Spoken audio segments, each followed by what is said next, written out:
Hello, everybody, and welcome into the Apples and Ginos Fantasy Hockey Podcast. My name is Nate Groot Niblink. I'm the creator of Apples and Ginos and originator of the ZOG draft strategy. In this podcast, Blake and I are going to give you all the best streamers and ad options for the next week so you can start planning early. Let's get it.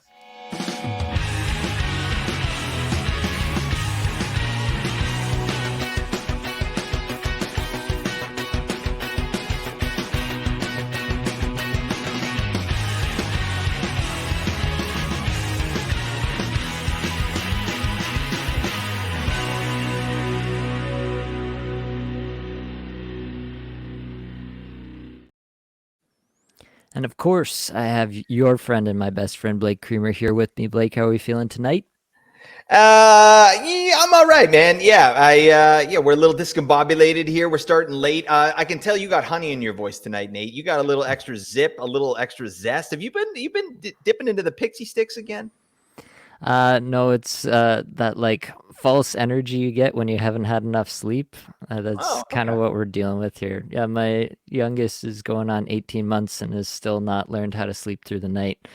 The latest revelation is that she can be awake for 2 to 3 hours in the middle of the night and just like bounce off the walls all night. So, How, yeah, how do they function? I don't understand. Like, yeah, I I went don't through a know. phase like that too. It's like you literally had no sleep and you're acting like a nutcase. What are you doing? All right, what are they doing to us, Nate? All right, we're trying to play fantasy hockey here.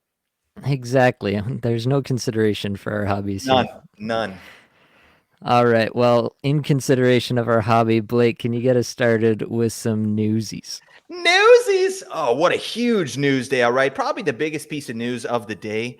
Robert Bortuzzo traded to the New York Islanders for a seventh rounder. The biggest news Whew. story of the day. Nothing else going on. Was there anything else going on in the sports world today, Nate? I don't know.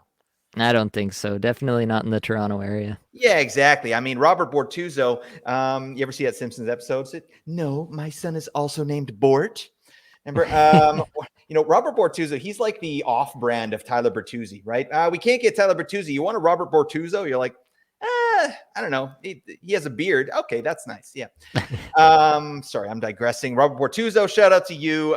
Great trade there for Lou Lamoriello. All right. Anyways, and on Andre Burakovsky, worst luck that I've seen in a while. This guy comes back for one game and then he's injured again. Now he's week to week, as per Dave Haxtell. So that just sucks. That really sucks. I think this is a player that we could get some value from in fantasy, and he just can't stay healthy. This is a brand new injury. So, we've talked about this a lot, you especially, Nate, just this injury prone moniker that players get. Like, this is a completely unrelated injury. This is bad luck.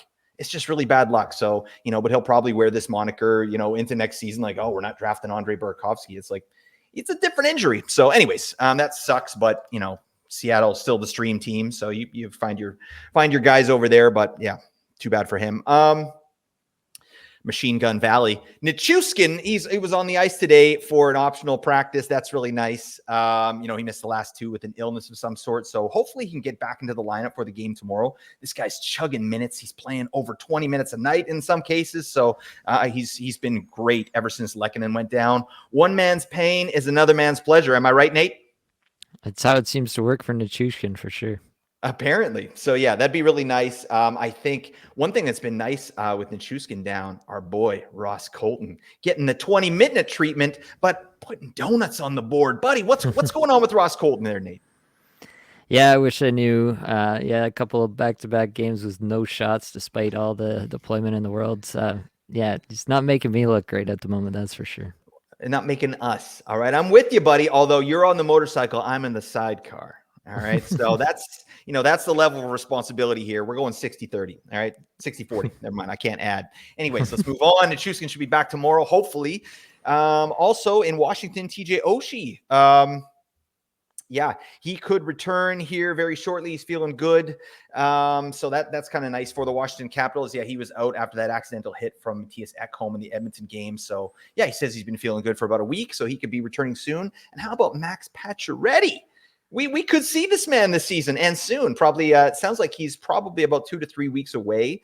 So, the Washington Capitals could sorely use an offensive jolt. That's for sure. I mean, one of, if not the worst power play in the league right now. Last time I checked, they were second lowest scoring team in the league. Like, what is Washington doing right now? I mean, can you explain this, Nate?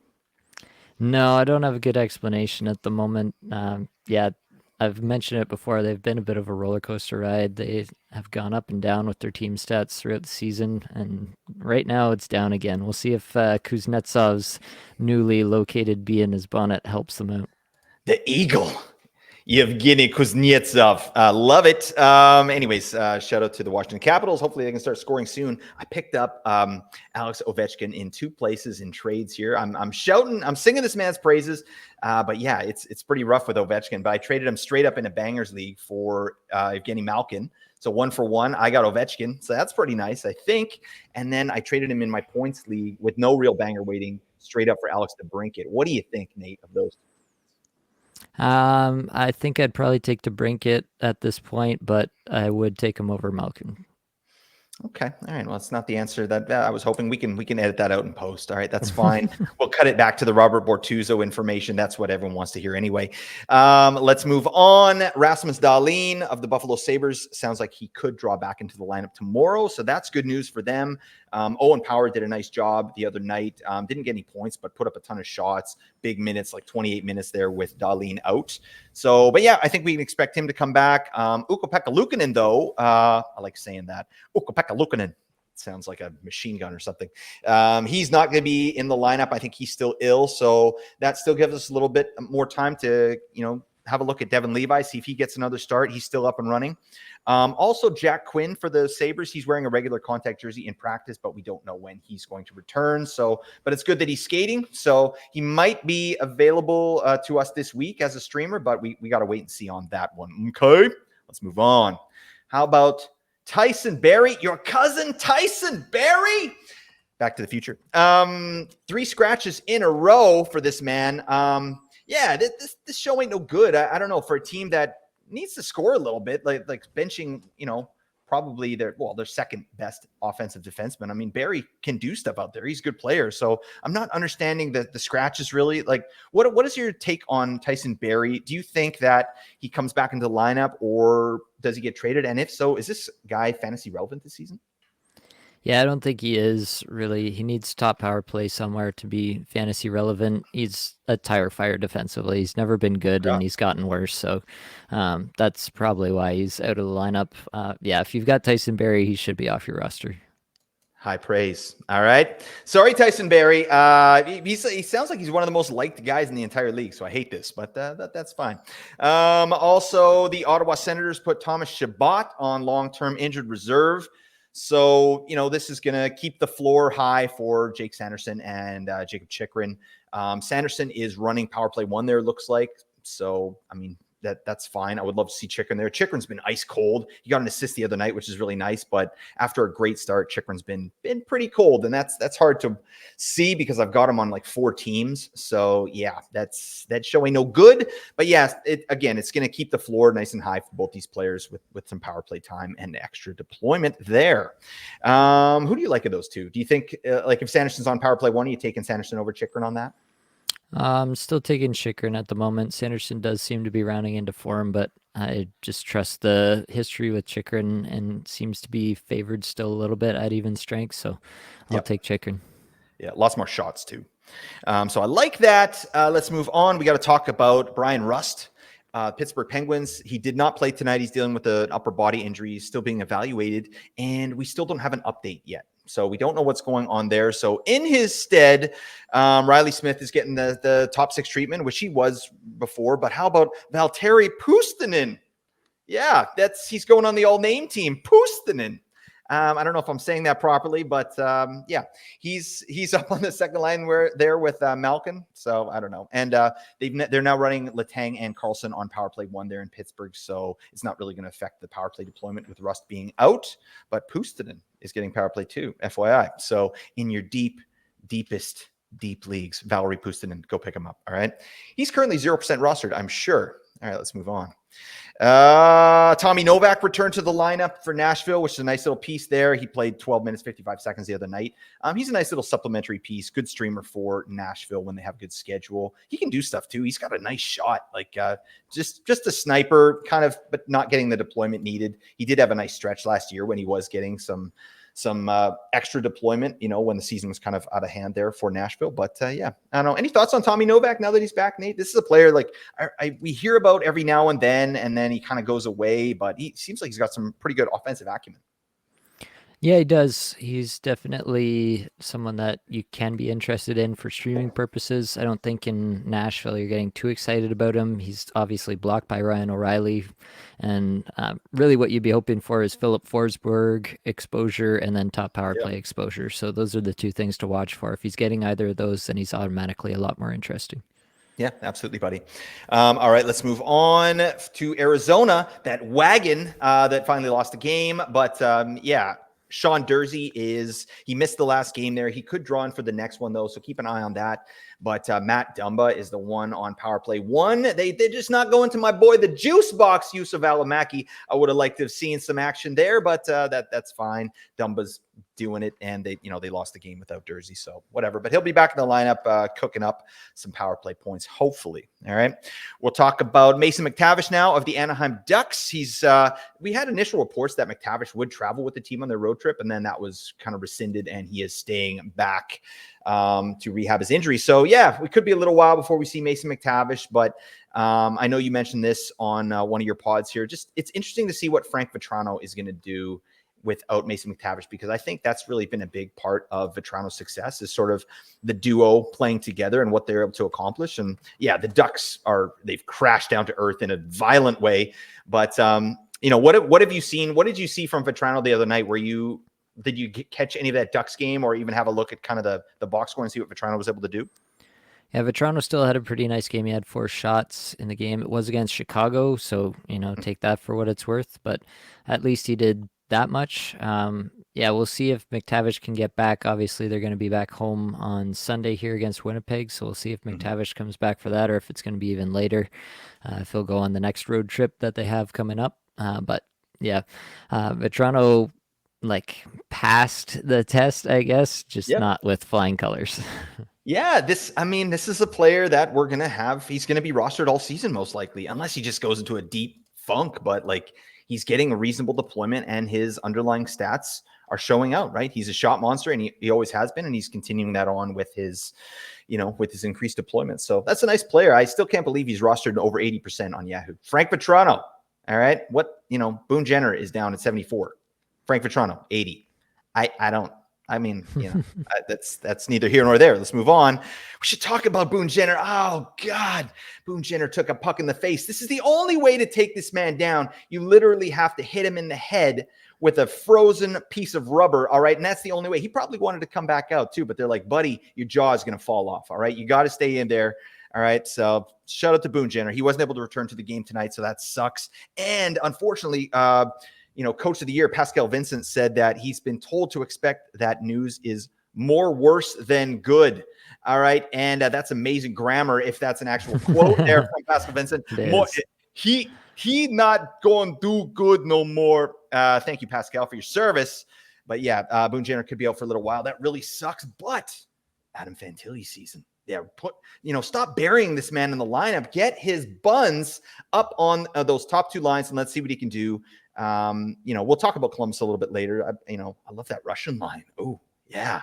All our boys we talked about. Marchenko's cooking. How about Voronkov? What a legend. This man got me 2 assists today. Thank you for your service. To you as well, my man. All right, but shout out to Boone Jenner. Rest up, King. He's carrying the team. He gets tired. He's got to rest. We got to talk about Chris Kreider, that long-necked beauty, that vampire bait. He practiced today and should be good to go for New York's next game. So that's excellent news. Chris Kreider is a beast on the power play. He's having a nice little season here. And lastly, we got to talk about your boy, Joseph Wall. This sucks, actually. This really sucks for the Leafs. He's going to be out a while, as per Sheldon Keefe. He mentioned that. Martin Jones has been called up, but that show ain't no good. How are you feeling over there in Leafland, Nate? We got an Ilya Samsonov. He should be back and good to go, but that's going to be your number one, looks like, for me. And what do you see going on there, and what's the vibe like? The vibe's not great. Well, was having a terrific game. Was really the only reason the Leafs were even in that game, to be honest. But yeah, it sounds like he's going to be out for a while. I've seen lots of speculation. There's obviously no specifics that have been sent out yet, but Yeah, not great. Samsonov has definitely not played up to the level that he played last year. He's got an 878 on the season. That's not ideal. And the backup is Martin Jones, and we all know what that story looks like. So yeah, it's definitely not great. Hopefully, Wall can get back somewhat sooner rather than later. But quite honestly, the Leafs have actually played pretty well. They've been down three defensemen, and they've still been able to play some decently solid 5v5 team defense. So it's still a good spot for Samsonov, and he's going to get a ton of games over the next little while, I'd imagine. So Samsonov's value goes up a lot in the interim. Yep, got to roster him, I think. And then, Martin Jones. Damn, Gina. Remember we talked about the show Martin from the 90s that you don't know about? All right, shout out to Martin Lawrence. He's in no relation to Martin Jones. They have the same name. And lastly, Andrei Svechnikov. This guy's pissing people off. I've seen a lot of angry comments on our Discord.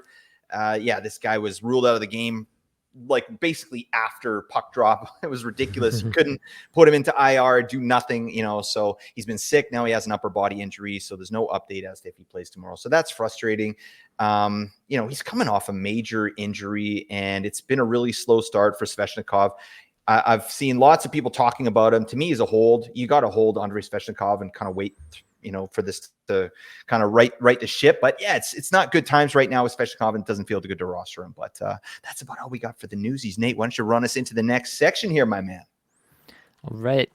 Next section is the schedule rundown. So on Monday, this upcoming week, we got 4 games. Tuesday is a 10 game. Wednesday is 5 games. Thursday is actually another light night with only 8 games. Friday, 6 games. Saturday, 13 games. And Sunday is 5 games. That's 51 total games. So that's a pretty normal week overall.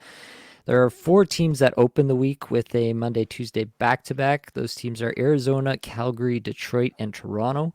So if you're looking for a nice opening, you got an open spot on the Tuesday on the 10-game slate, then it's always nice to open up your week with a streamer from one of those teams that gets that early back-to-back and get a head start on your opponent. There's also 3 teams that have Monday and Wednesday off nights. So if you don't have room on the Tuesday, but you're still looking for an early week stream, you can look at Buffalo, Colorado, and the New York Islanders. And they go on the Monday, Wednesday around that Tuesday for you. Then there are 5 teams that have Friday, Sunday off nights to end the week, which is always helpful and especially helpful this week with the super heavy 13 games Saturday. So you've got Anaheim, Carolina, Ottawa, San Jose, and Vegas with the Friday, Sunday off nights. In the midweek, you've got Anaheim, Boston, Buffalo, and the New York Islanders with Wednesday, Friday off nights in the midweek. That effect is probably going to be a little bit muted this week just because the Thursday is also an off night, so you're not usually looking for you're not going to be looking for those midweek off nights quite so much, but there's lots to choose from here. Thursday being the off night means that there's just tons of ways to kind of backload your week as well. You can get into the Thursday, Friday, Sunday teams. Those are Carolina and Ottawa, and you can probably get all 3 games out of those kind of late week if you want to go with any of those teams that I mentioned, any of the 7 teams that have the Monday, Tuesday, or the Monday, Wednesday opener. Then go to a Carolina, Ottawa for the Thursday, Friday, Sunday. Get 5 games with 2 ads out of your streaming spot. That'd be a pretty solid way to draw it up. So definitely look at that option. And you can also go the other direction. You can go with the 3 teams that go Monday, Tuesday, Thursday, Calgary, Detroit, and Toronto, and then flip that to one of the Friday, Sunday teams. So you can do it either way, but there's definitely lots of options for getting maximum usage out of your streamer spot. As I mentioned, Saturday is really the focus with the 13 games. A lot of people are going to have some space somewhere to stream people in for the Tuesday, but pretty much everybody's going to be full and benching people on the Saturday. So that's going to be the focus, to stream away from that, to get those Friday, Sunday players into your lineup and really try to maximize your games played this week. Blake, anything there? Yeah, it's an exciting week. One thing I think you can also do is the Monday, Tuesday, grab a player for the Monday, Tuesday, and then rip into an Anaheim team. Then so you get your 3 off nights. If you can get someone in on that Tuesday, that's 2 moves, 5 games. Oh man, that's amazing streaming right there. That just gets me all, I don't even want to say what it gets me all, but I feel amazing. All right, if I can get that done. So yeah, and there's lots of good streamers on these teams. Definitely. All right, why don't you take us on in and give us the worst teams to stream from, or maybe the teams that we're looking to drop fringe players from? Yeah, absolutely. This is going to be a good week. I think there's a chance you can actually do an ideal stream, kind of like what I mentioned or like what you mentioned, front loading or back loading. Like we have options and we can truly use some strategy this week. So that's exciting. So when we say drop these, these are droppable players or fringe players, it doesn't mean go out and drop these players. You might want to hold on to some of these players, but let's take a look, right? Because there is some good ones here. We got 4 teams that play 2 games next week with 0 off nights. So that show ain't no good, but and unfortunately, there's some good players on those teams too. So let's go through it. It's the Columbus Blue Jackets, who've been great streamers for the last 2 weeks, Minnesota Wild, the LA Kings, and the Montreal Canadiens. So first off, let's start over on Columbus. And yeah, I've been rolling with these guys for a couple weeks, and I've been really enjoying it, right? Are the Russian connection there, Russian roulette. We got Voronkov, who's going to be an easy drop. Chinakov's going to be a drop. But look at players now like Patrick Laine. What are we doing with Patrick Laine? Like, I think he's approaching drop territory. I mean, luckily right now he's not luckily for him, but he's out. So if you got an IR plus, you can just let him rot in there. That's no problem. But once he gets healthy, you're going to have to make a decision, right? So what are you doing with Patrick Laine there, Nate? I'm probably dropping him. I might regret it. I think that Line is still talented and he's got better days ahead. I don't know if it's going to be immediately or not, but I can't imagine that anyone's running out to grab Line with the schedule this week and with what he's put on the Yeah. stat sheet on the season. So I'm dropping Line for sure. Unless like, yeah, I just have like really terrible streamers that I picked up from last week that I got to clear off my team first, then maybe. But in the vast majority of cases, Line is going to be out of my lineup. Yeah, and that's a great point, right? Like when I think about dropping players, I'm always like, is someone going to rush to the wire and add this guy? Like, oh, somebody screwed up. Like, we got to get this guy on our team. Like, exactly. No one's going to be out there being like, you drop Laine? Well, I'm picking him up no matter what. It's not that kind of play, right? And the good thing is about Columbus, they play on that busy Saturday. So if you really want to get Laine back in your lineup, like pick him up on Sunday. You can do that leading into the week, although I haven't looked to see what the schedule is for Columbus there. So if that makes any sense. But anyways, I think I would drop Laine as well. We're also looking at dropping Ivan Provorov, one of the worst haircuts in the league. Let's agree on that. Nate, are you with me on this? Absolutely. Buddy, come on, get a stylist. Yeah, I think it's good. Get a little pomade or something. Once I started using pomade, I think I don't know. I might send him a couple samples. I mean, I have his information. Ivan, call me. Let's get the biz. So we're dropping Provorov. Adam Fantilli, Fanta. Sorry, buddy. You're doing well, but I think this is probably a week where you can drop this guy. Right now, with Boone Jenner in, he's a third line center. He's getting buried in the lineup. Jenner's going to be out. So Fantilli will get some opportunity, but not enough to hold him through a 2-game week, in my opinion. And then Kirill, the thrill, Marchenko. Thank you for your service, my man. A goal and an assist tonight. I have him in 3 spots, and I'm loving life. Buddy, I'm actually going to win some matchups this week. Most of my matchups. Yeah, I think. Oh, why am I saying this? I don't know. Yeah, you're saying it out loud. No, That's just asking for. That's a problem. But Saturday, Sunday is when I'm losing matchups. It's ridiculous. So that's okay. We again, just more editing we'll have to do in post, but that's fine. All right. But anyways, you can drop Kirill Marchenkov and anybody else in that line. Any other thoughts on Columbus there? Like we're not dropping Werenski. Just any thoughts on Columbus in general? Yeah, Fantilli's the one that's the most difficult for me to wrap my head around at the moment, with Jenner being out and sounding like it's going to be a bit more of a long-term thing. It sounds like that would mean more ice time for Fantilli. How much ice time is always the question, but if Fantilli's going to skate 18 plus for the next little bit while Jenner's out, then that's probably going to be something you're going to be interested in because, yeah, we're seeing the evidence of it. Fantilli's for real. He's going to be a star in this league, maybe as soon as this year. So that's the only one I'm struggling with. If there is a way that I can hang on to him, I would do it. Yep, exactly. These aren't must drops by any means, right? You got to make it make sense for your team. And I love that. Yeah, this guy looks like his highlights are ridiculous. Just that one play, that one sequence of a play where he's zipping around a guy, he's passing the puck through his legs, and then he's zipping a shot. Like that's, he's a young guy. Dang. Like the league's in good hands, clearly. So anyways, I'm a big fan of him as well. Let's move on to the LA Kings. This is a team. Yeah, some of these players are going to be real tough to drop. right? We're looking at players like Trevor Moore, who's been incendiary. He's been great. I think he leads the LA Kings in goals. So yeah, we're they got Kempe, and then this guy's leading the show. So but yeah, I think again to your point, like you drop Trevor Moore, is someone rushing to the wire being like, I got to get him, I got to get Trevor Moore on my team right now? Like chances are no, right? So I think that's probably a drop. PLD, he's been basically replaced by Quentin Byfield. PLD, he's rocking the third line. He's doing stuff. He's a good player in real life, but in fantasy this year, it hasn't really translated, has it, Nate? No, it really hasn't. Dubois has not been a guy that I've rostered much at any given point, but he has failed to score a point in 6 of his last 7 games, including his last 4 straight. His ice time has decreased. Off the top power play, yeah, I'm fine to get rid of Dubois for this week.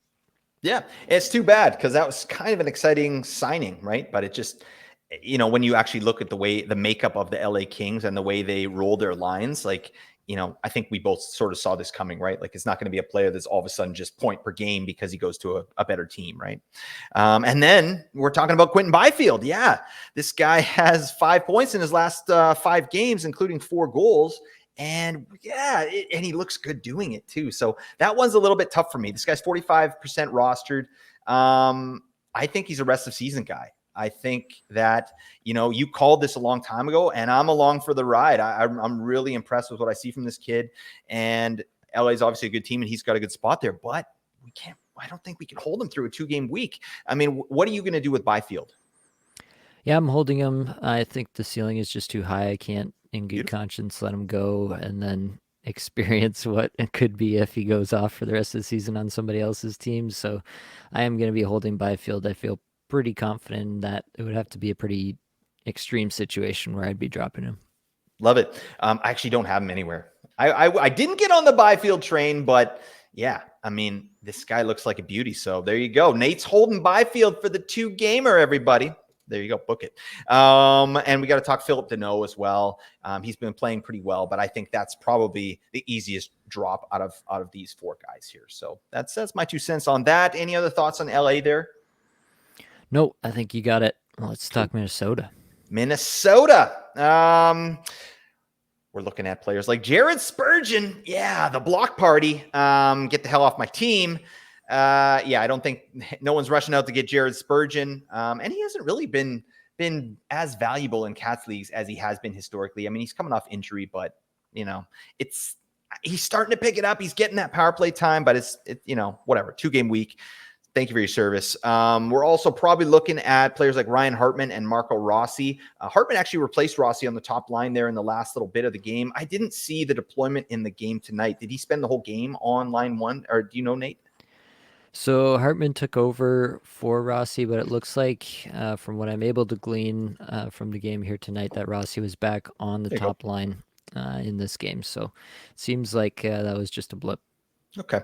Either way, see you later, guys. All right, Ryan, Marco, go have a Coke and a smile. All right, we got a league to win. All right, we got a week to win, so you guys got to sit on the bench, fill up the bottles. So that's really it there with Minnesota. Also, Marcus Johansson. Nate, you hold Marcus Johansson through a 2-game week? No. I gotta, if I get a chance to talk to Nate about Marcus Johansson, I gotta do it. All right, because clearly, Nate has a bit of a hate on for Marcus Johansson, and that's fine. All right, we're gonna get him on the show. We're gonna go face to face. What do you think about that, Nate? Anytime. Let's do it. Oh, damn. Oh, my, he's throwing down the gauntlet. All right. Anybody has Marcus Johansson information, we need to get him on the A&G pod stat. All right. I want to see this, man. He's a beautiful man.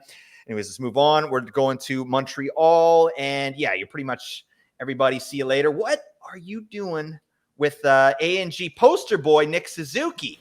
What's happening with this man? What are we doing?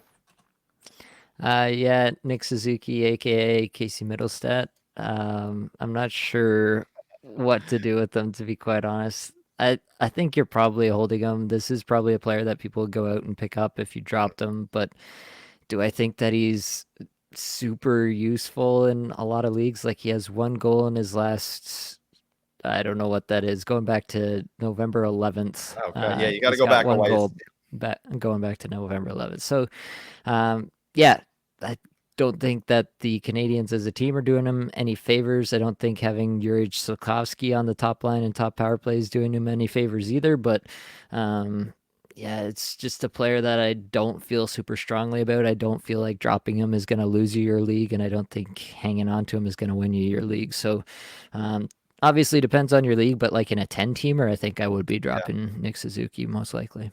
Yeah, that's a great point. Nick Suzuki in a 10-teamer, bye-bye. I think that's common sense. Like he's only 60% rostered on Yahoo. A nice little stretch though. Well, actually, the game they just lost, he played 20 minutes, 41 seconds, 0 shots, 0 anything, just donuts across the board, just going for a skate. But the couple games before that, he did have 4 shots. But, his value is really heavily tied to the power play. He's doing nothing at even strength. So anyways, that's a little deep dive into Nick Suzuki, folks. I'm sure you wanted that information. So let's move on. We got to talk about before we do that, there is 8 teams that play 3 games with 1 off night, but I'm not going to go through all those teams. So, you're going to be able to get some of those players in because there's only really one night this week that we're dodging, and it's that Saturday, right? It's that 13-game Saturday. The other, like the Tuesday, the 10-game Tuesday, you'll probably be able to get players in there. So it's a fun week. But anyways, let's move on to the best teams to stream, or as Nate likes to call it, Cream's Dream Streams. Yeah, for sure. Okay. So let's go. We're going to do rapid fire. Nate, you ready for this? Absolutely. Okay, buddy. All right. So there are 5 teams that play 4 games with 3 off nights, and they are the Buffalo Sabres, Carolina Hurricanes, Colorado Avalanche, the New York Islanders, and the Ottawa Senators. Let's not waste any time. Let's get into it. For Buffalo, we're looking at Dylan Cousins. Dylan! Anybody see Predator? Yeah, he's 57% rostered, and he's on power play 1. So that's a really nice piece there. He's in the top 6. Owen Power, the Power Glove, is 37% rostered. So we'll see what happens with Rasmus Dahlin.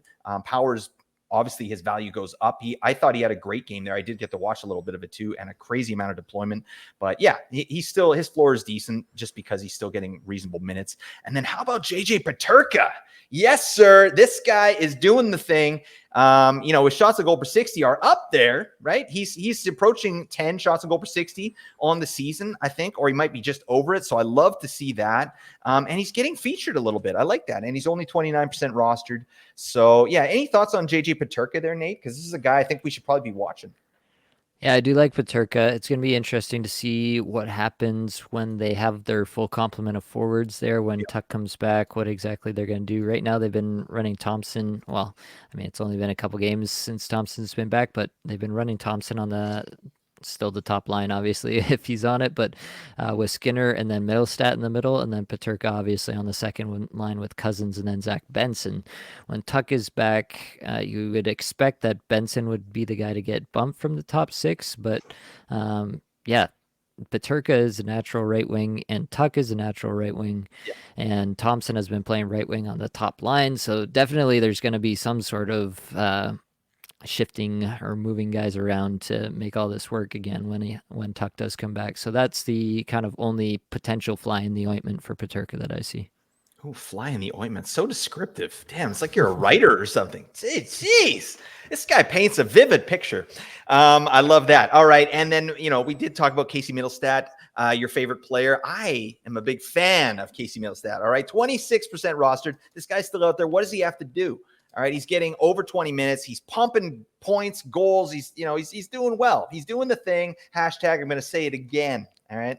So I'm a fan of Casey Middlestat. Definitely needs to be rostered this week. And then what about Zach the Butler Benson?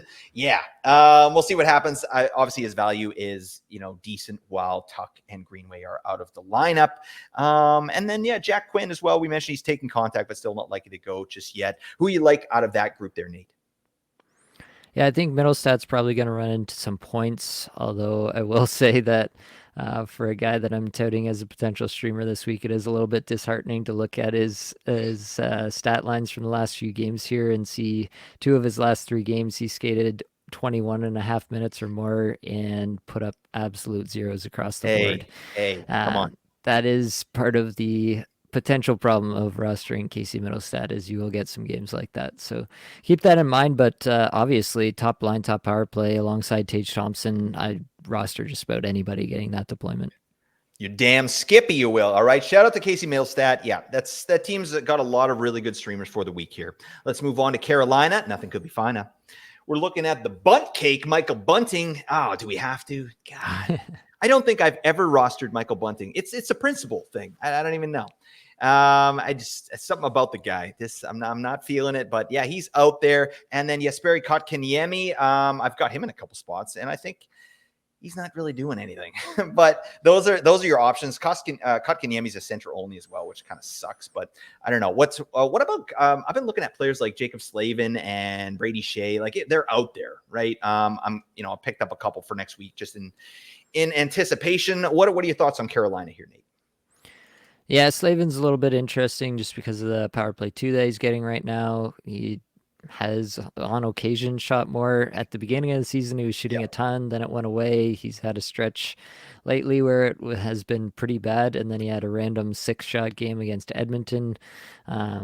Yeah, your guess is as good as mine what he's going to do game to game, but he does have 5 assists in his last 5 games here, and he's skating over 20 minutes a night, so that part at least is pretty interesting.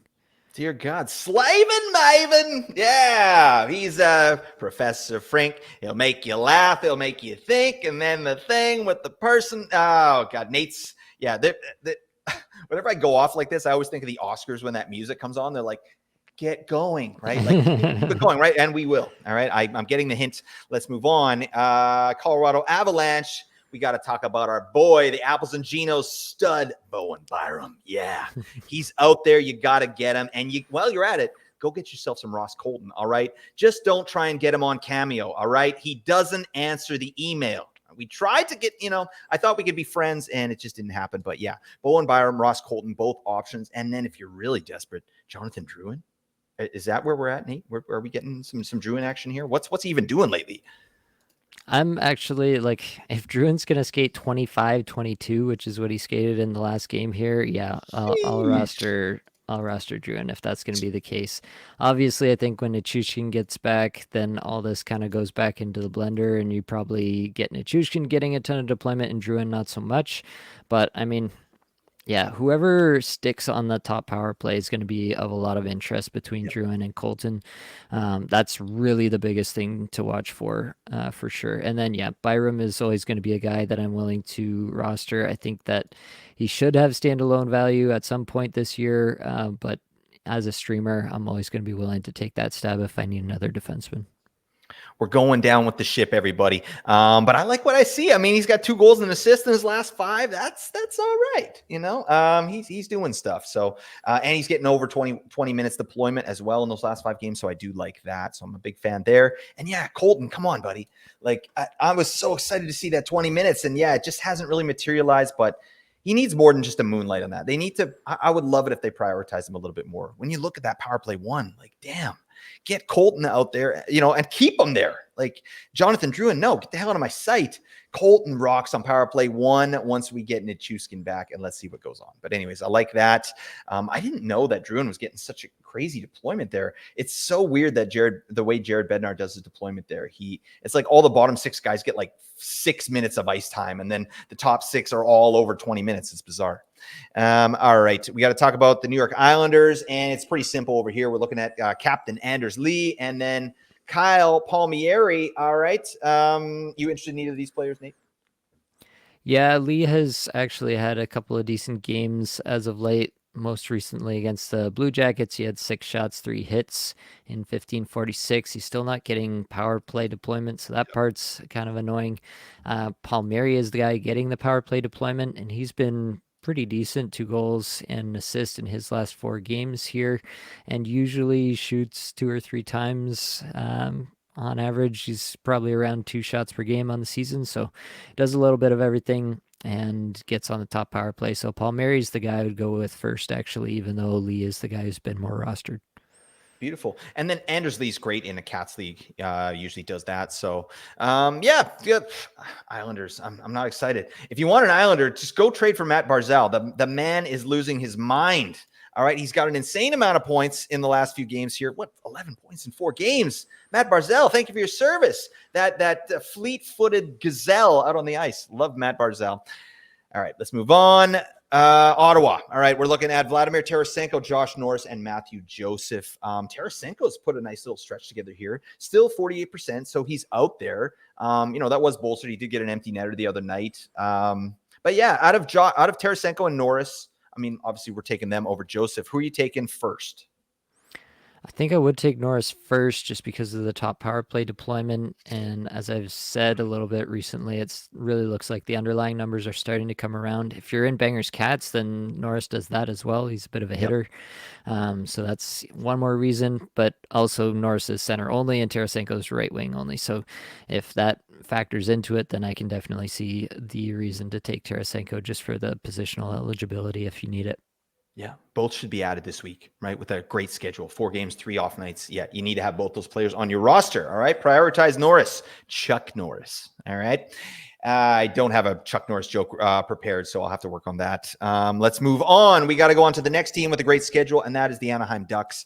They've got 3 games played, but they're all on off nights. And it starts on the Wednesday. They play Wednesday, Friday, Sunday. So again, like we talked about, you could do a Monday, Tuesday, get one of these teams with the back-to-back, and then just slide right into a Ducks player here. That doesn't sound right, but yeah, don't slide into the Ducks player, slide onto the Ducks player. All right, let's clarify that. All right, and none of this is working, but yeah, so they got some decent streamers. All right, Cam Fowler, that late night beauty, that late night pickup. The club is empty. There's only one man left inside. It's Cam Fowler. You say, hey, buddy, you want to join my fantasy team? He's like, yeah, I got nothing else going on. Cam Fowler's on my team. Boom, book it. So he's out there. Fowler's getting power play too, right, Nate? He's out there on power play too. All right. Troy Terry is also out there and down at 37%. That's rough. I'm still a fan of this player. You and I have talked about him a few times here in the last couple pods, and I still trust the player. 70-point upside. I think he's there, but it's been a rough go here, and other players have been doing it on the Ducks. So Terry's kind of fallen by the wayside, but he's starting to get deployment again, starting to put some shots up. I think he's got to be rostered for that alone. What about the fresh maker, Pavel Mintyukov? Yeah, I think he is what he is, right? He's actually been very consistent in his role, in his ice time, and what he's been able to accomplish. So definitely a player we should have for this week. Ryan Strome, a player I'm less excited about. I'll take his brother Dylan. Ryan, no. All right. But yeah, it is what it is. I don't even have anything on Ryan Strome. He doesn't shoot. He doesn't get chances. He gets a bunch of second assists. That's what we're looking at here. So put it on your business card, Ryan Strome. All right, second assist leader. I don't even know if he gets second assists. I'm talking out of my butt. All right. And then we got to talk about Leo Carlsson. Load management. But he's actually playing games. This kid's good. And I really like Leo Carlsson. I wish that this thing wasn't really happening this season just for fantasy. I mean, sure, it sounds great for him personally, and they're developing him in a way that they've, it sounds like a plan. So that's nice. But get this man on the ice. Damn, he's very talented. Obviously, like, I mentioned before, but Troy Terry likes playing with him. He was frustrated that this is, he sits the occasional game, and it's hard to roster when you don't know if he's going to play all the games, right? Like, yeah, we got 3 off nights. Does he play all 3 or does he play 2? I mean, Pat Verbeek has said he should play 3 games a week. So maybe we could get lucky this week. What are you doing with those players? Leo Carlsson in particular, there, Nate? Yeah, I'm into Carlson. I'm into Terry. I'm into Alex Killorn on that Oh, line Killorn, as yeah. well. Yeah, I still like Mintyukov. He's got just the 1 assist in the last 5 games here, but everything under the hood looks just as good as it always has. Actually, it's trended a little better as of late. So, yeah, I don't feel a strong need to get off of Mintyukov if you're rostering him still. I still think there's an opportunity that at some point in the season they take the reins off and they let him run for even more ice time than he's currently getting, and he turns into a true number 1 in Anaheim. So I'm still holding Mintyukov in a lot of places.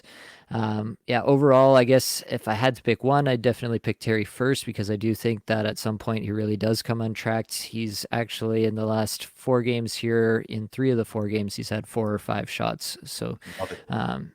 And getting about 20 minutes a night as well through that stretch. So I really do think Terry's set to finally take that next step and start converting on some of these chances and start getting back to being the Troy Terry we expected. So he's obviously top dog for me, but yeah, Killorn and Carlson kind of in a tier together for me as well. I think I would take Carlson just because the points upside seems to be a little higher, and I do think that he should probably get all 3 games next week since they start a little later in the week. He should be rested, ready to start the week. And then, yeah, it sounds like they're going to try to give him minimum 3 games a week. So hopefully that translates to all 3 games with Carlson. I do think he's got a little bit more upside than Killorn, although I would take Killorn in a lot of spots as well. Yeah.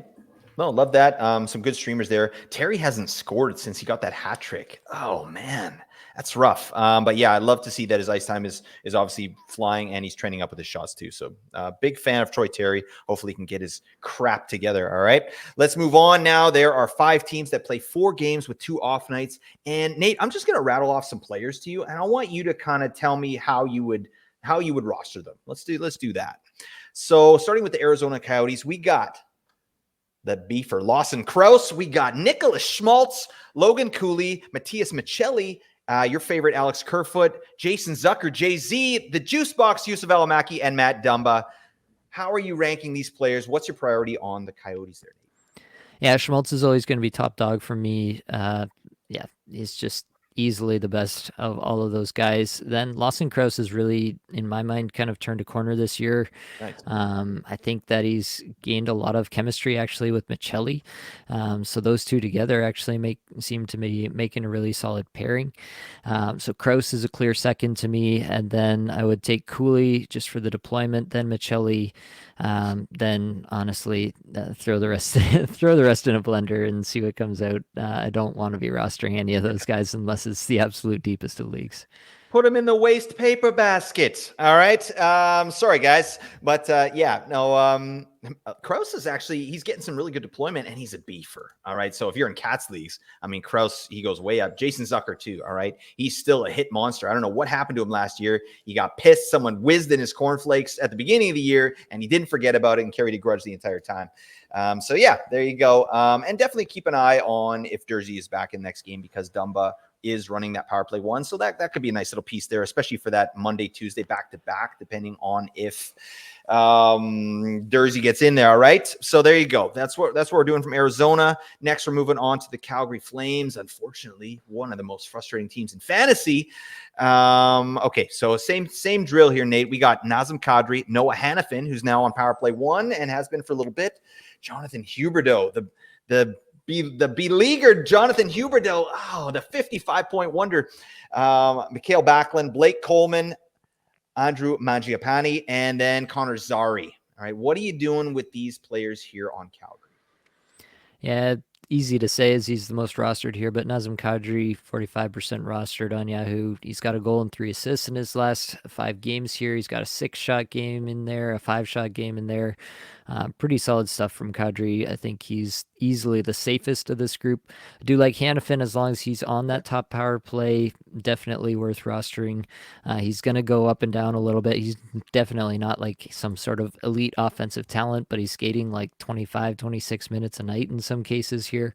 And so he's just going to volume his way to points, and he's on power play 1. So definitely should be rostered as well. I'm not super excited about what I'm seeing from Huberdeau as of late. Has just 1 shot in his last 3 games, which is obviously suboptimal for fantasy purposes. So not super excited about Huberdeau. Backlund, Coleman, Mangiapane, these guys make terrific streams whenever Calgary has a good schedule. So kind of pick your poison. If you need some hits, then you can go Coleman's way. If you need just consistent shots and a chance for a goal, you can go Backlund's way. If you want the potential that he gets on the top line and top power play and scores a bunch of goals randomly, then Mangiapane does that from time to time. So kind of take your pick with those 3. Ew. All right. None of that makes me feel good. All right. But shout out to Mackenzie Weegar. Where was this last year? Nate, we were crushed by Mackenzie Weegar. I had him in 2 spots. You had him everywhere. This man, he didn't, we weren't mad. We were just disappointed. Okay. Like you did nothing last year. And then now he's crushing. This man's 79% rostered, 5 points in his last 5 games, 15 points on the season in 26 games. Mackenzie Weegar, welcome to Calgary. Where the hell were you last year? I don't know what's going on. What do you think's going on with Mackenzie Weegar? He's not getting any power play time, or power play 2. He's getting a little bit there. Power play 2, yeah. But yeah, it seems like he's just kind of finally settled in. He's getting lots of deployment. He's always been a guy who shoots and who does a lot of hitting and blocking, all that peripheral stuff. And it just seems like he's getting a few more pucks to fall his way this year. What we expected last year is finally coming in this year. So it's just part of the game, Blake, part of the game. This game sucks. All right. What the hell? I don't want to play anymore. All right. Let's move on. Detroit Red Wings. Yeah. Also 4 games and 2 off nights. We're looking at David Perron. Ew, David. Jake Wallman. He's out there. JT Compher is injured currently, so we got to check his status, right? But if he's back in the lineup, he could find himself centering to Brinkett and Kane. That would be a little bit of all right. So keep an eye on the status there for JT Compher. And then Robbie Fabry, who's actually getting power play 1 time in Detroit. Currently, what say you, Nate? These 4 studs, what are you doing? Looks like Fabry got bumped the last game. Kane, Perron, Oh my Larkin, God. DeBrincat was the last one against the Sharks here. So, unfortunately, I think I it's really hard to get excited about Fabry, to be honest. He's scoring a ton of points, but like the ice time is all over the place, like under 12 minutes in a bunch of these games. Like it's just not super exciting. He had 0 shots on goal against San Jose in a game that featured 11 goals scored. He had a couple of assists, but didn't really do anything else whatsoever. Yeah, I think that Fabry is just on a bit of a bender right now, and he's probably likely to come back down to earth next week. So I'm not super excited about that. A little more interested in Perron, obviously, a lot more rostered, 47% Yeah. rostered. He hasn't been shooting lately, though, which is kind of the one thing that you're hoping that Perron does for you. So I'm not like excited about really any of these options. Wallman is always a good streamer on defense. He shoots and he blocks a lot. Blocks really a lot. If you got a strong block weight in your league, or if you're in a Yeah. Bangers Cats that has blocks, Cupful, right? then Wellman's definitely worth rostering for that alone. But yeah, he's definitely a guy who can be rostered in these kind of spots. I noticed you didn't mention that first line center, Joe Veleno. All right. 1% rostered, everybody. I don't know what's going on. All right. When JT Compher comes back, this man's getting punted to the sun. But shout out to Joe Veleno. He's out there as well, in a deep league. So that's fine. Yeah. I mean, I like Jake Wallman. Actually, I like him a lot. Double-digit goal guy. He could be a Cy Younger. 10 goals and like 5 assists or something. Like, all right, that's a weird season, but thank you for your service. Let's move on. We got to talk about Toronto here. Maximus Domius, he's there. Tyler Bertuzzi, not to be confused with Robert Bortuzzo. All right. Tyler Bertuzzi's the real deal. All right. He's a name brand. Matthew Nyes is there. Cal Yarncroc, and then not Jason Robertson. What's the other guy? What's Robertson's name? Nick Robertson. Is that his name? Nick, got Yes. it. I got it before you. I got in before you corrected me, so that's fine. Okay, so who are you taking from your team there, Nate? What are you seeing from the team, and who's going to get the most opportunity here this week? Yeah, it's kind of been the status quo for the last little bit. Domi's been centering the 3rd line. Bertuzzi's been on the 2nd line with Tavares and Marner, and then Nyes has been on the top line with Matthews and Nylander for the last little bit. Nyes has the most potential. It seems like he's upping his hits the last little bit. He's got 4, 5, and 3 hits in his last 3 games. So that seems like a conscious decision to hit more on his part, but he's not really providing a ton offensively. He has a couple of 5-shot games, but also has a couple of 0-shot games in the last little bit. So it's really up and down with Nyes. I mean, it's a young player. It's to be expected. But I do think he has some upside. If you're wanting the most consistent player, I think that's likely to be Bertuzzi. But again, I'm not super excited about any of these options, to be honest with you. Yeah, Toronto's never been a good streaming team, and it's unfortunate because Tyler Bertuzzi, I think we both thought this could be a 60-point player, maybe more, depending on if he's able to kind of get going there, but it just hasn't really materialized. Seems like he's doing all right, but yeah, nothing too special there. Let's move on to the last team here, which is the Vancouver Canucks. Yeah. Again, really crappy streamers on this team too, because everybody, who's worth a damn is rostered right at the top 6. But you're looking at Ilya Mikheyev, who actually he shows out a little bit in some of the metrics that we like here. He's a great player off the rush. Lots of shots. He's very dynamic, and he's getting a look there in the top 6. Sam Lafferty as well has been moved up. He's taken over Big Kuzi's spot. Oh, Big Kuzi, rest up. He had a great season last year. Maybe Kuzmenko's going to do 1 season on, 1 season off, 1 season on, 1 season off. and I'm fine with it. You know what I mean? No, I'm not. All right. And I think that Kuzmenko needs to grow his hair longer. I think that's the problem. He cut it down too short. Again, that's the source of his power. So shout out to Kuzmenko. All right, see if he's out there too, because he's getting dropped in a lot of spots. Right now he's in the doghouse, and he's still on power play 1 though. So we'll see. It's not good times for Kuzmenko owners right now. But yeah, anyways, Sam Lafferty is there. And then Niels Hoglander is actually an interesting one because he is getting some interesting deployment. He played with Brock Besser and JT Miller the other night, and he has been for the last little while. And he looks good out there. So, the deployment's middling. He's getting like 15 minutes a night, but goals in 2 straight. I like the player. I've always liked the player, and I love that he's getting a look here. He's getting second power play time as well. So, you could do worse, but I think there are teams with better streamers than the Canucks and the Leafs that we just talked about. But Hoglander is definitely a worthy stream there. I don't know. Any thoughts on Vancouver Canucks, Nate? No, I'd agree with the sentiment. I think Arizona and Calgary are the places you're looking for your streamers from this group of the 4 game played 2 off night teams. Yep, beautiful. All right, now we're going to rip into hyperspeed. All right, we do this. All right, you thought I was talking fast before? I'm going to talk even faster now. All right, we got a bunch of teams that have 3 games played with 2 off nights, and they are the Bruins, the Blackhawks, the Dallas Stars, the Devils, the San Jose Sharks, the Vegas Golden Knights, and the Washington Capitals. Let's get to biz with Boston. Who are we looking at here? We're looking at Jake DeBrusk. He's still playing on the top line there. And how about the Coiler, Charlie Coyle, still doing stuff randomly? I mean, when is this man going to fall off? I don't understand. And then, JVR, Van Riemsdyk is out there as well for Boston. Any thoughts there? I mean, you could throw Hampus Lindholm in there too if you need a D. He's not rostered very much, but any thoughts on Boston? Yeah, I guess DeBrusk is the guy you're most interested in just because he's been playing with Pasternak and Zacha the last little bit. I'm not super excited about any of these options at the moment. If DeBrusk gets back on top power play as well, then I'm much more interested. Yeah, big time. Moving on to the Chicago Blackhawks. In our notes, it basically just says no. All right. So, we're going to abide by that. All right.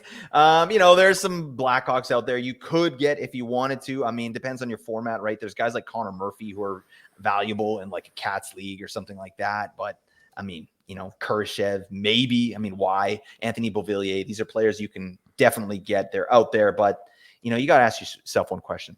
Why? All right. Just why? All right, that doesn't make any sense. So let's move on. We don't need to talk about the Blackhawks. Let's talk about the Dallas Stars and talk about the resurgence of Tyler Seguin. He's out there. So I don't even know what Sagan's rostered right now, but I think it's under 50% still. 42. 42. So there you go. Tyler Seguin is out there. Wyatt Johnston, who has actually been having a quietly nice little season here. So I like Wyatt Johnston. And then Mason Marchment has kicked it up in the last few games as well. So of those 3, what are you doing in Dallas, Nate? It's actually really funny. I just noticed this, but all 3 of those players have exactly 9 goals and 9 assists, all 3, which is quite the coincidence. But of the 3, I think it's really tough because Marchment is easily the hottest in the last little bit. He's got 3 multi-point games in his last 5. And he's been shooting. He's also the one that feels the least likely to get minutes on any given night, which is a little bit scary. Seguin has been good, but definitely has taken a little bit of a step back over the last, what would we say, like 7 games here relative to the heights that he was reaching before that. Johnston has been the most consistent, but also in the last 6 games has 0 goals, despite keeping up with his shots pretty well. 3-3-3-2 shots in the last 4 games here. So all that to say, I think I'm just going to ride with Seguin. I'm going to default to Seguin as the guy who seems most likely to keep getting deployment. It's the safe play. All right. I'm taking Mason Marchment. Yeah, let's go with the hot hand and see what the hell goes on. They'll probably get donuts for the rest of the week. All right, moving on to the New Jersey Devils. How about that upstart rookie, Simon Nemec? He is out there and he's doing stuff. It's great to see, actually. I love it. This guy ripped that one timer the other night and first goal ever and just walked away. Like, no problem. I love players like that. Like, he just didn't even care. No selling, nothing. He's like, okay, just skates to the bench. So he looks like a nice little player, Simon Nemec, and he's going to get some opportunity there. Dawson Mercer, I don't want to wait. That's Dawson's Creek reference. Eric Holla and Andre Palat. Who are you taking in Jersey there, Nate? Yeah, it's a little bit all over the place in Jersey right now. We'll see what the lines are in the next game here, and definitely it's a team where you want to be checking the lines. But Holla was on the Hughes line. If he's going to be on the Hughes line, then I would go that way because I do think that Holla's got plenty of talent. He's played in top sixes before and done fairly well. So for streaming purposes, anyone attached to Jack Hughes, I'm interested in. All right, nice. I like that. And where are you at with Simon Nemec? Because this is a question I've got a few times just from people on Twitter and on the Discord. Yeah, I'm not super excited. He had a nice first game. The other two games were not as nice under the hood. Obviously, good to see him get his first goal in the league. I feel like the most likely scenario is that he's like a 30-ish point pace defenseman for as long as Dougie Hamilton's out, and he'd be less as soon as Hamilton's back. So I'm just not excited currently unless he really starts to show something under the hood. Just a killjoy. Just killing all the joy. Killing all the Simon Nemec joy. That's fine, Nate. All right. We got to find a joyful player for Nate to get behind here. Should we talk about Ross Colton again? Maybe we'll do that. I don't know. Maybe later. Just wrap it up. Just bookend it. All right. Let's move on to the San Jose Sharks. I don't even think we can talk bad about this team anymore. They're going crazy. Their offense is insane. They're making these ridiculous comebacks. They got Blackwood in net. They're winning with Kakkonen as well. Like, geez. So, yeah, Thomas the Turtle Hurdle. This man needs to be on a roster for this week. 3 games, 2 off nights. Yeah, he should still be rostered. I mean, the man is ridiculous right now. 7 points in the last 5, including 5 goals. One of them was a hat trick, then 2 the other night, and he looked good out there. Like, he's got 17 shots in his last 2 games. So I'm loving me some Thomas the Turtle Hurdle. I think he's great. And then Granlund. Michael Granlund, or Mikhail Granlund. How do you say his first name? I don't even know. Mikhail. Mikhail. He's one of the hottest players in the league. Mikhail Granlund. I mean, this is like a 60-point player, like ceiling, and he's just incendiary right now. So I think you got to roster him while this is happening. And then Fabian Zetterlund as well. Sheesh. Zetterlund got a shorty the other night, or shorthanded points. Like, I had him in a league that counts shorthanded points, and I got some amazing stuff from him. Like, do we have to roster these guys, Nate? William Eklund, Duke, Duclair, and then Kalen Addison. I mean, what do you think about these guys? Yeah, definitely. They're on a hot streak right now. I don't think the hot streak's going to last all that long, but I mean, you can try to stay in the Flames. Next week they got Winnipeg and then they got Arizona before going to Colorado. And, 2 out of those 3 games, you figure they can definitely still score some goals on. They have obviously been running well over their skis in terms of the percentages and the efficiencies so far in this run. But yeah, who's to say that they can't stay hot a little longer? I definitely like Granlund and Zetterlund at the top of that list, assuming that Hurdle's gone. But Hurdle's actually only 40% rostered still. So yeah, Hurdle's still out there for a lot of people and definitely should be rostered for this week. I think people are just taking the Sharks so lightly that they don't get up for the game. And then, in a couple of these things too, they get up really big. Like, that's a trap. You get up 4-0, and then you sit back. And this team, they can do some stuff apparently. So there you go. Let's move on. Last couple teams, then we'll get into some best players to stream, and we'll get you out of here. All right. We got to talk about the Vegas Golden Knights, and we got to talk about Ivan Barbashev. Hey, Bobby Joe, I got my tooth caught on the screen door again. That's I don't know where I'm going with that.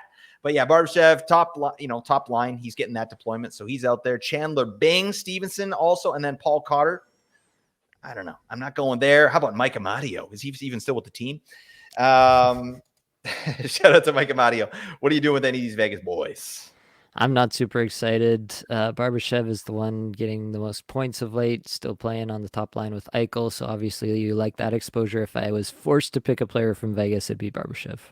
Okay, you heard it here first. Big fan of Barbie. All right. Nate is confirmed. Let's talk about the Washington Capitals and Dylan Strome. Rasmus Sandin, Yevgeny Kuznetsov, and Connor McMichael. Those are our players we're kind of looking at there. What are you doing? First off, I like Dylan Strome. Obviously, he's getting some deployment with ice cold Alex Ovechkin. What do you think about the Washington Caps? Yeah, Strom is line one, power play one at the moment. So Strom is the clear top play there. I don't mind checking out Kuznetsov.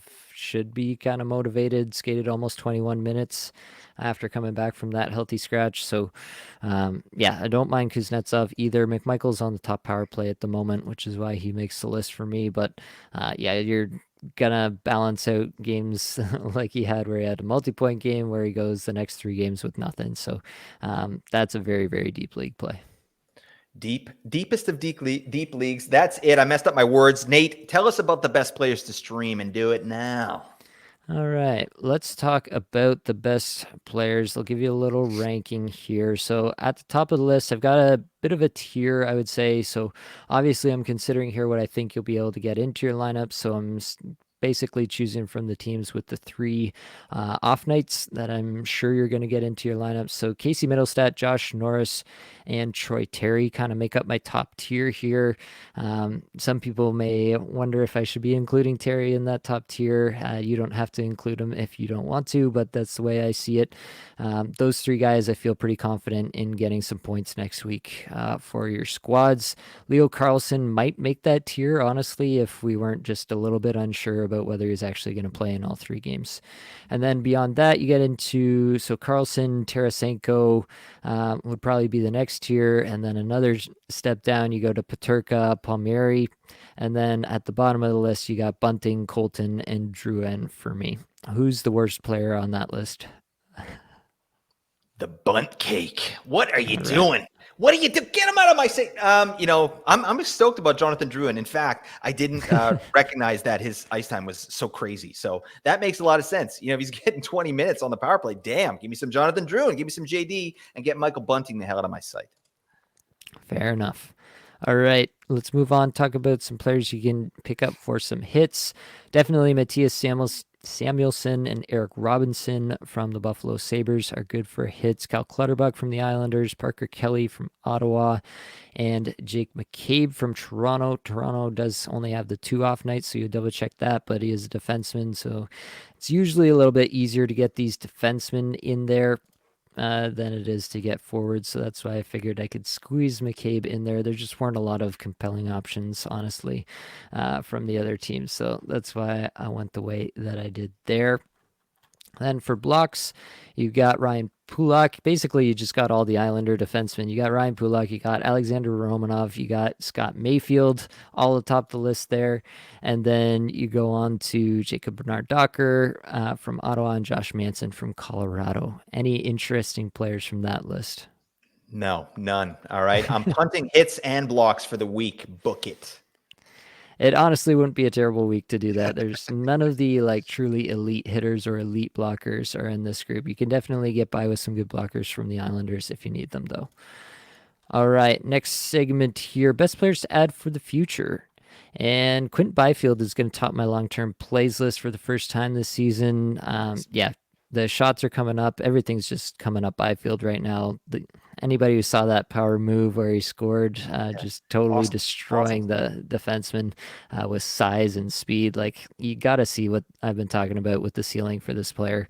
If everything works out perfectly, he could absolutely lead this team in points the rest of the season in my mind. So Quentin Byfield at the top of the list, still just 44% rostered. I do expect this will be the last week that he's on this list. Nick Schmaltz, 34% still out there. Definitely you should have Schmaltz if you're looking for some points to be scored. Josh Norris on this list as well, moving him up. Owen Tippett moves down a slot for me.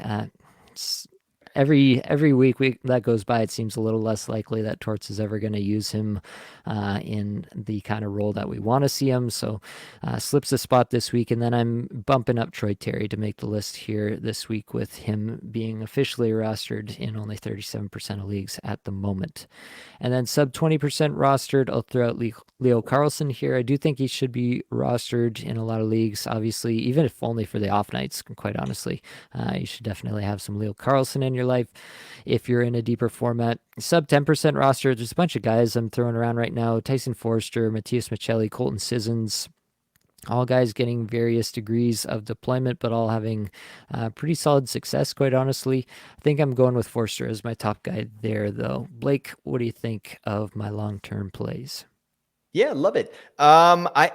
I still love Owen Tippett. I hate the deployment, but every time I dig in on this player, it's like he's showing out. This man, shots on goal per 60 are ridiculous. Like he's in the top tier of the league.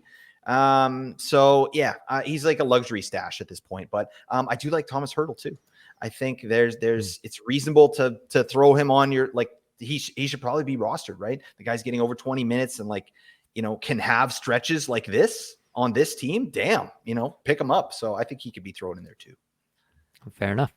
All right, let's move on to the defense. At the top of the list, I'm going to have Noah Hannafin here as long as he's on the top power play for Calgary. Yeah, it's just a really solid spot to be. He's going to score a bunch of points. Should be in that like 45 to 50 point range as long as he's there. So I like that for Hannafin. And Torrey Krug keeps ascending this list. Had another assist here tonight. Continues to do the thing, as we say. Pavel Minchikov, as I mentioned, I'm still enjoying what I'm seeing from Minchikov, even if the counting stats haven't always been there. I do think that Minchikov is for real and has honestly been very consistent for a rookie, and especially a rookie defenseman, especially a teenage rookie defenseman. Yeah. So very impressed with Minchikov so far. Owen Power still on the list. He's just going to skate a ton of minutes for Buffalo, and he's going to run into a lot of assists, not so many goals, but a lot of assists for sure. And holding on to Bowen Byram, 27% rostered at the bottom end of this list. For the sub 20 and sub 10% rostered, actually both sub 10% rostered, but I wanted to highlight both Cam York, who is still somehow only 3% rostered despite having a terrific week this week. Yep. I really don't know what York needs to do to get himself rostered in more spots, but yeah, skating 22-ish minutes a night over the last little bit. Has 4 points in his last 4 games, has a 6-shot game in there. At the very least, he's given you blocks. He's had 2 or more blocks in 7 straight games. Yeah, Cam York should absolutely be rostered in far more leagues than he is currently. Top power play there in Philadelphia. And then Thomas Harley has had a nice little run as of late for the Dallas Stars. It's a player that was regarded pretty highly when he came into the league. It's taken maybe a little longer than expected for him to mature into a solid piece, but has 3 or more shots in 3 of his last 4 games here, has a couple of multi-point games in that stretch as well, and seems to be getting a little bit more deployment, up to 22-31 in the last game against Washington. So have a little bit of love for Thomas Harley. What do you think about the defenseman, Blake? Yeah, it's uninspiring, honestly. But these guys got to be rostered, right? I'm starting to really come around on Owen Power. I'm a big fan of him and Bowen Byram too. Like I said, I'm gonna hang on till the wheels fall off because I just like what I see from a game-to-game basis, and I can see the potential there. So, but yeah, it's a nice little list. Yeah, great point on Cam York as well. All right, let's talk about some goalies.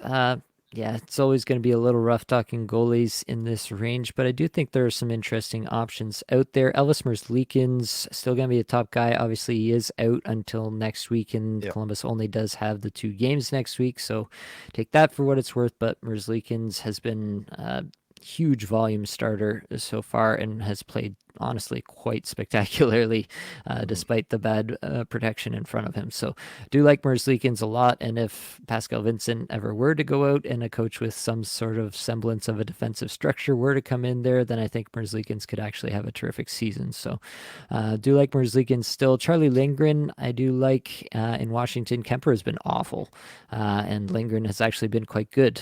So I do think that there's every chance that Lindgren continues to kind of take more and more of a share of the Washington net as the season progresses. He's only 25% rostered.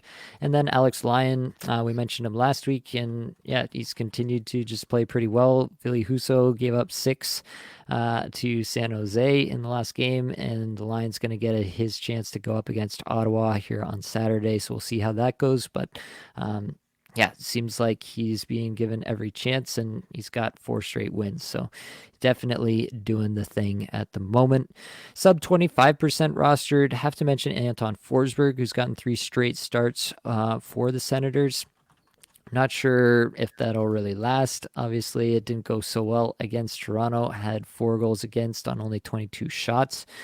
So that wasn't his best performance, but the 2 games before that were terrific. So might just be a situation with Forsberg where you have 2 great games and 1 bad game. And that's kind of his normal pattern. Really, what you're just looking for is to see what the situation is. I do expect Korpisalo will get the next game against Detroit here, but then will they go back to Forsberg immediately, or will Korpisalo get a chance to prove himself? That's what I'm really looking for before I'm taking the plunge with Forsberg. And then I did want to mention Grubauer. And really, it's nothing to do with Philip Grubauer and how he's played. He's played pretty terribly, 883 save percentage on the season. But the one thing that is still giving me hope is Kraken at even strength have actually been dominating play in their last 5 games here over the last couple of Okay. weeks. Their even strength numbers look terrific. They're right up there with, the Hurricanes, the Panthers, the Devils, the teams that always are kind of dominating the shot attempts and the scoring chance attempts. So yeah, Seattle has really turned things on in the last couple of weeks at even strength, and that's obviously going to cascade to their goalies at some point, even if they're not playing particularly well. Yeah, they can still be fantasy relevant. So don't throw away Grubauer. It's fine to kick him to the curb when he's playing poorly, and maybe he won't even get the most starts, and maybe it'll be Decord in the next little bit. But the Seattle net is a pretty valuable place to be right now, so I did want to highlight that as well. All right, Blake, we got to talk about the head-to-head streamer deathmatch. Oh, And this week I've got the first pick. And so far this week, I don't know if you've checked recently, but Jake Neighbors has 10 cacuffle points and Sam Bennett has 4.5 cacuffle points. So erroneous. Erroneous, Nate. things are trending my way for this week. That's all I'm gonna say at this point. I don't want to jinx anything, but I'm hoping that this is where it all starts to come back to the regression to the mean is gonna start this week. That's what I'm gonna say. All right, that's fine. Head-to-head streamer deathmatch this week. Um, there's a lot of options, quite honestly. We got Yeah, a lot yeah. of teams playing 4 games. I thought about taking Casey Middlestat here, just to be that guy, but I'm gonna put my money where my mouth is. I'm gonna take Josh Norris here for the upcoming week. Ooh, oh my goodness, I didn't see that coming. Oh God, I don't know what I want to do here. You know what? No, I am gonna go Casey Middlestat. I'm just gonna be smart. I was thinking about Nick Schmaltz, but no, I gotta go Casey Middlestat. And also Nate, I gotta, give you a little bit of peace of my mind. All right. Last week I picked Sam Bennett. He had a 3-game week, and you didn't tell me. All right. I had a brain fart and I picked the 3-game player instead of a 4-game player. And you didn't tell me about it. You ever see that episode of Seinfeld where, Jerry was getting trained by that old man named Mandelbaum? Right. And then he tried to, he got injured, and then like his son came in and tried to lift the TV. He got injured. You know what I'm talking about?